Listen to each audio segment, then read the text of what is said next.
कुछ तुम कहो कुछ हम कहें में मैं आज आपको सुनाऊंगी वासुदेव मोही की कविता मैं उनमें एक था। वासुदेव मोही ने सिंधी साहित्य में एक कवि और आलोचक के रूप में ख्याति प्राप्त की है। उनके 25 काव्य संकलन प्रकाशित हो चुके हैं, जिनमें से उनका पहला संकलन ताज़ाद भारत और पाकिस्तान दोनों देशों में खूब सराहा गया। उन्हें सरस्वती सम्मान और साहित्य अकादमी अवार्ड से भी नवाजा गया। इनफैक्ट उन्हें आधुनिक सिंधी कविता का आइकॉन माना जाता है। उन्होंने सिंधी गज़ल को एक नई पहचान भी दी। गज़ल में उन्होंने कुछ प्रयोग किए। उन्होंने जापान के हाइकू कविता के मीटर को गज़ल के साथ जोड़ा और हाइकू गज़लें लिखी। जो कविता मैं आपको आज सुनाने जा रही हूँ, उसमें कवि ने अपनी बात एक सादगी और सरलता से की है। सरकारी और प्राइवेट दफ्तरों में जाने वाले हर बाशिंदे को ये कविता संबोधित करती है।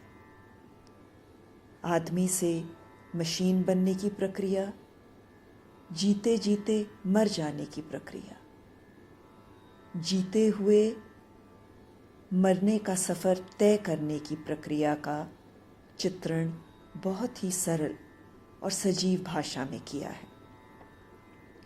तो आइए सुनते हैं वासुदेव मोही की कविता मैं उनमें एक था। इसका हिंदी में अनुवाद गुलजार साहब ने किया है, जो उनकी हाल ही में प्रकाशित collection a poem a day में दर्ज है। English translation P.A. अभिचंदानी ने की है। हिंदी ट्रांसलेशन में गुलजार साहब कुछ इस तरह लिखते हैं। मैं उनमें एक था।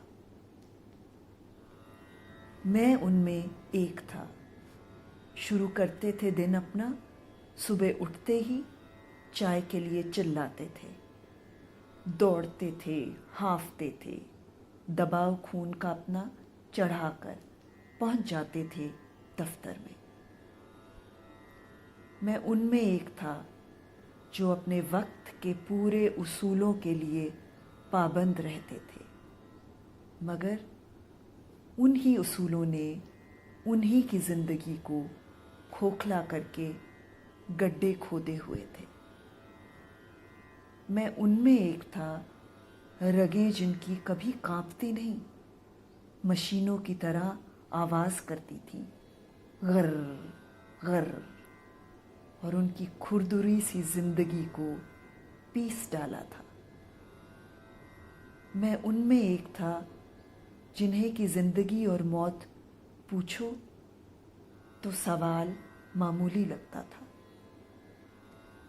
मैं उनमें एक था जिन्हें मालूम ही न था वो क्यों और किस लिए सब जी रहे हैं।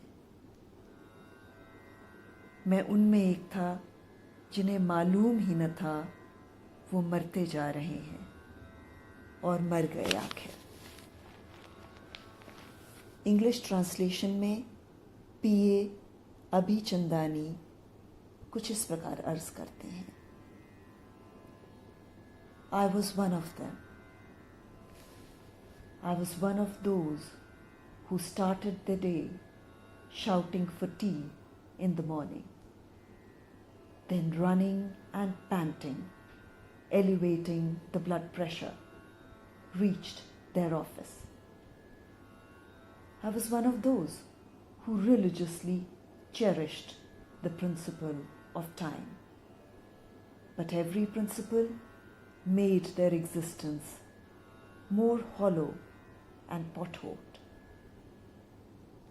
I was one of those whose veins never vibrated, but made the sounds of grr, grr, like a machine, and experienced the rugged feeling of existence. I was one of those for whom the question of life and death was something ordinary and prosaic.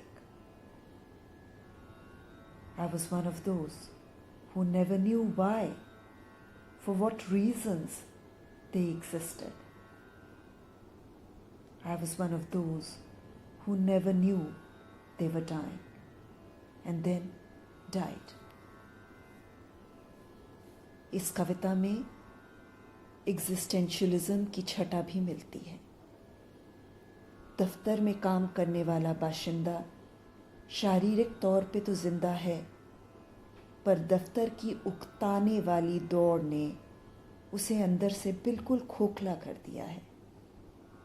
उससे जीने का मकसद और आधार, जीने की वजह तक छीन ली है। आशा करती हूँ आपको ये कविता पसंद आई हो।